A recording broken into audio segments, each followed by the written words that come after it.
집 네 명의로 바꾸는 게 뭐가 그렇게 어려워요, 예? 아들은 평생 피땀으로 일군 재산을 자기 것처럼 내놓으라고 소리칩니다. 사실 이 집은 팔아도 남는 게 별로 없을 거예요. 그런데도 노모의 10원 한 푼까지 다 가져가야 속이 시원한가 봅니다. 어머니, 제가 끝까지 모실게요. 우린 같이 밥 먹는 식구잖아요. 이런 와중에 며느리는 과부가 되어도 자기 삶 찾지 않고 나랑 같이 산다고 이러네요. 내 자식은 저를 버렸는데 세상에 어떻게 이럴 수 있나요? 남의 딸이 내 딸보다 더 효심 깊으니 이게 제 운명인가 봅니다. 안녕하세요, 구독자 여러분. 잘 지내셨나요? 항상 믿고 들어주셔서 감사합니다. 그러면 오늘 이야기 시작합니다. 안녕하세요. 저는 박정순, 72입니다. 남편은 5년 전 먼저 세상을 떠났고, 현재 막내 며느리와 어린 손주들과 함께 살고 있어요. 남편과 저는 정말 열심히 살았어요. 젊은 시절 남편은 새벽마다 공사판으로 나갔습니다. 비가 오나 눈이 오나 막노동 현장에서 삽질하고 돌덩이 나르고 손바닥에 굳은 살이 터져 피가 배어나와도 가족 먹여 살리려고 이를 악물고 버텼습니다. 저는 시장에 나가 포장마차를 했습니다. 처음엔 허름한 리어카에 국밥솥 하나 올려놓고 시작했죠.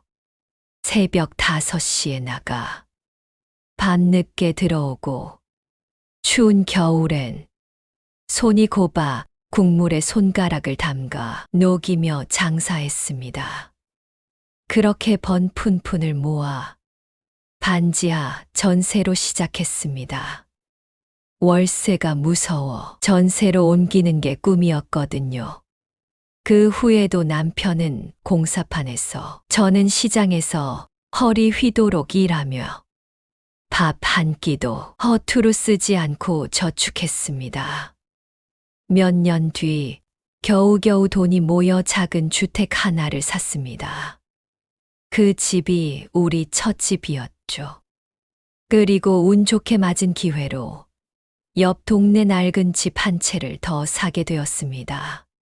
사람들은 이제 부자 됐네 했지만 사실 그 집 두 채에 우리 피와 땀이 다 배어 있었습니다. 그 두 채가 우리 부부의 전부였고 제 자식들의 미래라고 믿었습니다. 하지만 제 늦둥이 막내 아들은 세상을 너무 일찍 떠났습니다. 사고였습니다. 3년 전 그날 병원에서 의사의 고개 젓는 모습을 보며 하늘이 무너지는 것 같았습니다. 며느리는 아직 40도 안 된 나이에 과부가 되었고 손주 셋을 홀로 키우게 되었습니다. 사람들은 말합니다. 며느리면 남이잖아. 자기 갈 길 가겠지. 그런데 제 곁을 끝까지 지켜준 건 바로 그 며느리였습니다. 어느 날이었어요. 시아버지가 돌아가시고 적적해 하는 저를 위해 막내 아들 내외는 같이 살자 하더군요. 다른 자식들은 남은 집 하나 달라. 난리인데 어찌나 예뻐 보이던지 효자는 하늘이 빨리 데려간다고 하던가요. 막내 아들 그리고 며느리, 손주들과 함께한 시간은 아직도 꿈만 같습니다. 막내 아들이 세상을 떠난 뒤에도 며느리는 손주들과 남아 저와 함께 살고 있습니다.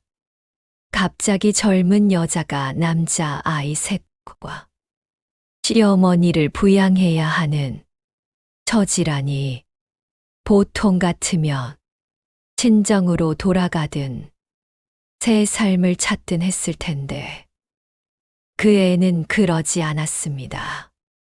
어머니, 제가 있잖아요. 걱정 마세요. 제가 지켜드릴게요. 그 말 한마디가 제 삶을 붙잡았습니다. 하지만 현실은 잔인했습니다. 아들은 떠났고 집이 있다고는 하지만 생활비 한 푼 대줄 수 없는 상황. 며느리는 살아남으려고 우리를 먹여 살리려고 몸을 갈아 넣듯 일했습니다. 낮에는 마트 계산대에 섰습니다. 종일 서 있다 보니 발 뒤꿈치에 피딱지가 앉고 손가락 마디마디가 퉁퉁 부어올랐습니다. 손님들이 쏟아내는 불평에도 며느리는 웃으며 계산기를 두드렸습니다. 새벽이 되면 병원 청소 일을 했습니다. 손에 고무장갑이 닳아 구멍이 나고 걸레를 쥔 손이 갈라져 피가 배어 나왔습니다. 피곤해 절어 눈을 감고도 서서 걸레질을 했다더군요. 낮 새벽 하루 두 곳을 뛰며 며느리는 세상 사람들의 발자국을 닦고 냄새를 뒤집어 쓰고 손님들의 욕설을 견뎌냈습니다. 그런데도 제 앞에서는 항상 환하게 웃었습니다. 어머니, 제가 있으니까 걱정 마세요. 약값은 제가 다 챙겨놨어요. 한 번은 제가 눈물이 터져서 말했습니다. 얘야, 너 이렇게 살다간 쓰러진다. 그냥 내 살 길만 찾아도 돼. 내 신세는 내가 져야지. 그랬더니 며느리는 고개를 저으며 제 손을 꼭 잡았습니다. 어머니, 저는 이 집에서 가족이에요. 제가 지켜야 할 건 어머니와 아이들이에요. 그 순간 저는 깨달았습니다. 내 아들, 내 딸, 내 사위 다 합쳐도 며느리 하나만 못하다는 걸. 그 애는 자식보다 더 자식 같은 사람이었습니다. 살아있는 다른 자식들은 무얼 하냐고요? 입만 열면 돈 얘기뿐입니다. 엄마, 집 두 채 있다면서요? 하나는 내 앞으로 해줘요. 나도 이제 나이 40 넘었는데 언제까지 전세살이만 하라고요? 제가 병원에 입원했을 때는 이럽니다. 입원비 재수 씨 보고 알아서 하라니까 왜 돈 얘기만 나오면 나야. 딸은 또 어떻습니까? 결혼한 뒤론 전화 한 통도 없습니다. 용건이 있다 하면 꼭 돈 얘기입니다. 엄마, 애 학원비 좀 대줘. 다른 집은 외할머니가 집 한 채씩 넘겨준다던데 제가 거절하면 우리 집만 왜 이렇게 인색하냐며 원망을 퍼붓습니다. 사위는 술만 마시면 저를 들이받습니다. 장모님, 집 두 채 있으면 뭐합니까? 살아생전 자식들한테 넘겨줘야지. 안 그러면 나중에 상속 때문에 싸움 납니다. 말끝마다 집. 제 가슴이 돌덩이처럼 무거워집니다. 그런데 그 와중에도 제 곁을 지켜준 건 막내 며느리였습니다. 저한테는 부담 주지 마세요라며 제 마음을 안심시켜 줍니다. 내가 병원에서 퇴원하고 집에 돌아왔을 때였습니다. 며느리가 집을 반짝반짝 닦아놓고 기다리고 있더군요. 문 열자마자 구수한 미역국 냄새가 퍼졌습니다. 어머니 퇴원 첫날은 고기 든 미역국 드셔야죠. 눈물이 핑 돌았습니다. 내 딸도, 내 아들도 한 번도 해주지 않았던 일을 며느리가 해주었습니다. 밤이면 며느리는 제 다리를 주물러 줍니다. 어머니, 오늘은 좀 괜찮으세요? 종아리가 많이 붓네요. 본인은 하루 종일 서서 일하다 온 다리일 텐데, 자기 다리보다 제 다리를 먼저 걱정합니다. 명절이 되면 더 분명히 드러납니다. 딸은 오지도 않고 아들은 전화 한 통으로 퉁칩니다. 엄마, 이번 설은 못 가요. 재수 씨가 알아서 하겠죠. 그렇게 가족이 다 떠나간 빈상 위에 며느리가 직접 만든 전이 차곡차곡 올라갑니다. 그 애가 젓가락을 제 앞에 올려놓으며 웃습니다. 어머니, 저랑 손주들이랑 같이 먹어요. 식구는 우리뿐이잖아요. 그때의 쓸쓸함과 고마움은 말로 다 못합니다. 며느리는 제 병원비만 챙기는 게 아닙니다.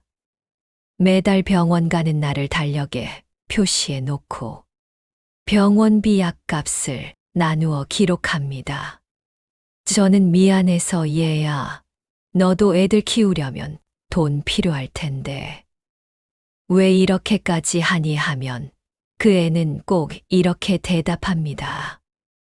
어머니, 제가 어머니 덕에 살고 있어요. 제가 어머니를 지켜야죠. 어느 날은 제가 새벽에 기침이 심해져서 숨을 못 쉬겠더군요. 그때 며느리가 벌떡 일어나 제 등을 두드리며 약을 먹이고 택시를 불러 병원 응급실로 달려갔습니다. 새벽 3시였습니다.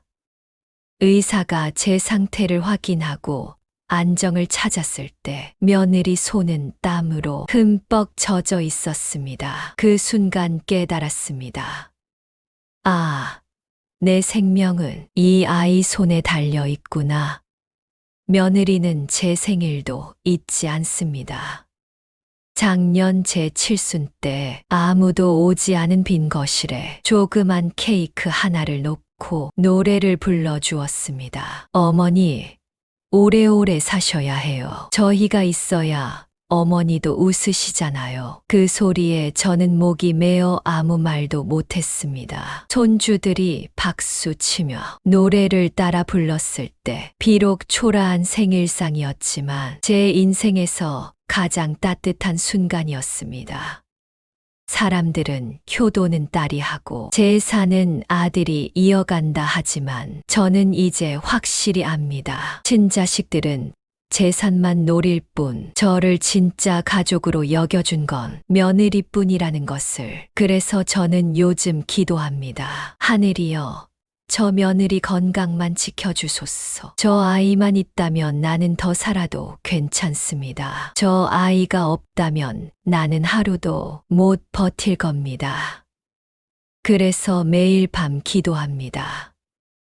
이 아이가 없었더라면 나는 이미 무너졌을 겁니다. 저는 박정순, 72, 며느리 덕에 오늘도 살아 있습니다.